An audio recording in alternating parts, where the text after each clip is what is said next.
Hi, Jenny Kretlow here, and I'm here to share with you my Titanic 1912 project, which is contained in this wooden box.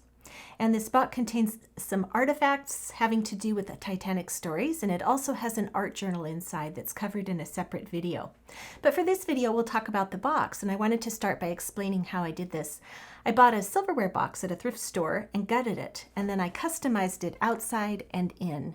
So on the outside here, I used crackle paste and texture paste to give it this roughed up, rusty look. And both of those dried white and had to be painted with acrylic paint when they were dry. So let me show you what's going on inside this box. There are custom cubbies inside this box that I made using a technique that I learned from an artist named Michael Demeng in an online class that I took from him. This is the art journal, by the way, that I cover in a separate video. So after making these little cubbies that are lined with fabric, I used water and paint mixtures and applied it here, really diluted paint, that gave it an aged look, as if it's dusty and faded by the sun, whereas underneath the objects, the idea is that they are protected, and so the fabric is still new and blue underneath. But you can see the accumulation of what should look like years and years of dust around the edges.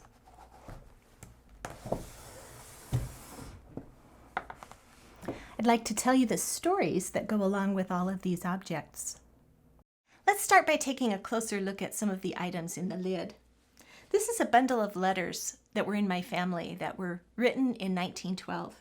And the very first letter is dated April 14th, 1912, which is the day that the Titanic hit the iceberg.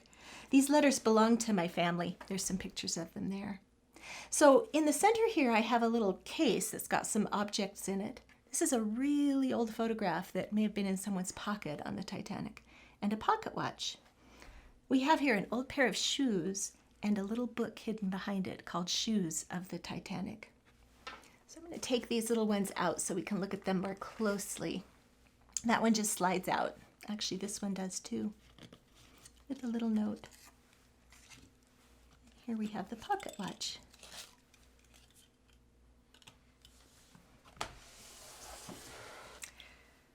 So this is a spectacles case that was in my family, and I thought it looked really old and cool. I added this little label that says mementos, and inside are three objects. On the left, that looks like a piece of jewelry that would have been typical from the 1912 period. This item in the center reminds me of the White Star Lines, which owned the Titanic. And this item on the right is the Lord's Prayer, printed on a piece of brass. This is something that might have been in the passenger's luggage or in a lady's purse, and it's a picture of a loved one. And it's from about 1850, so it's quite a bit older than the people who were on the Titanic. This would not have been a picture of someone actually on board the Titanic, but more like their grandparent. And it was in my family. It's got a little velvet embossed padding on the left, and then this is a tintype photo that's in a metal frame. And I just thought it was beautiful and reminiscent of what some of the Titanic passengers may have been carrying with them. This is a pocket watch from my family, and I put it in this kit because it reminded me that there were a number of pocket watches that were found in the Titanic wreckage and in pockets of people who died on the Titanic. Next, I want to show you a pair of shoes and the story that goes along with it. This little book behind the shoes is called Shoes of the Titanic. These little shoes are from my mom's side of the family. And although I can't guarantee that they date back to 1912, they're very similar to a pair of shoes that played an important role in the story of the Titanic. I made this little book to tell that story and to also talk about some of the other shoes that are related to the Titanic. A strange topic, I know. But if you look at my mom's family shoes and the little shoes here pictured here, you can see the similarities there. these little shoes were found on a body that was floating in the Atlantic about 5 days after the Titanic sank. The child was brought ashore and buried at the Fairview Lawn Cemetery in Halifax, Nova Scotia, along with about 120 other Titanic victims. His shoes were saved in a desk drawer by Clarence Northover, a Halifax police sergeant. And the police sergeant's job was to look over the clothing of the people who had been recovered, the bodies that had been recovered. He could not bring himself to burn these little precious shoes when it came time to do so, and so he hid them in his desk drawer. And they were discovered many years later by his grandson, and they were donated in 2002 to the Maritime Museum of the Atlantic. In 2008, DNA evidence concluded that the little body, known as the unknown child, was Sidney Goodwin. Sidney's entire family of 8, mother, father, and siblings, all went down with the Titanic, and Sidney's was the only body in that family that was ever recovered. So it's a very sweet, very sad story.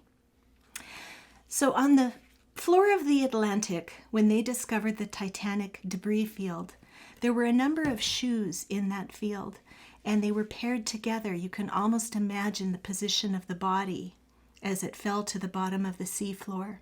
And although the body is no longer there, the bodies have rotted away and been eaten by sea life, many of the shoes are still there in pairs.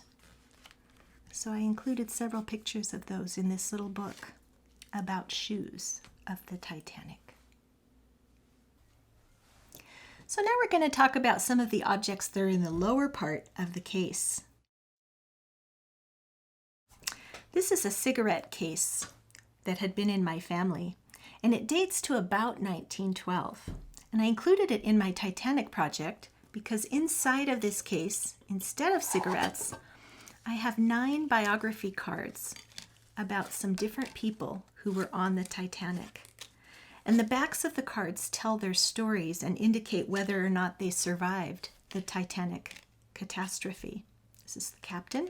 And here's the unsinkable Molly Brown. So those 9 cards are included in this kit. I want to show you another fun thing. This is a wallet that belonged to my grandfather. It was given to me when I was a little girl. It has a picture of a rose here on the top of it. And how this works is you lift the lid, pull on the springs, and it opens up this leather pouch.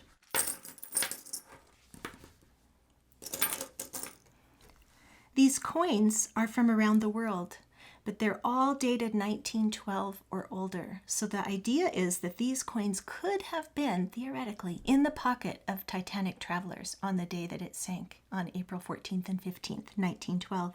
Some of these coins are from the US, some are from Canada, and some are from England and other countries. So it's kind of fun to have coins that are of the period of the Titanic. This is a little fabric mini book that I made to tell the story of the Titanic in 8 words. Each page has a little pocket that contains a metal tag that I've rusted. And if you look closely, hopefully this will show up on camera, there are words on the tags, and those 8 words tell the story of the Titanic. The first word here says travel, ocean, night, ice, split. Think of the Titanic being split by the iceberg, and the Titanic being split. Down, dead, history. So those 8 words summarize what happened to the Titanic. Lastly, I wanted to show a little miniature book that I made that goes along with a locket that was in my family.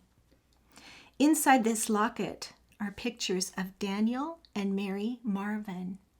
The chain of this locket dates it to about the 1910-1912 time period. So this locket is similar to something that someone on the Titanic may have had. And in fact, Daniel and Mary were on the Titanic. and their story is in this little miniature book. Daniel and Mary Marvin were both born in 1894. When they were 17, they fell madly and deeply in love, and they snuck off to New York City Hall in December of 1911 to get married. But they didn't tell their families.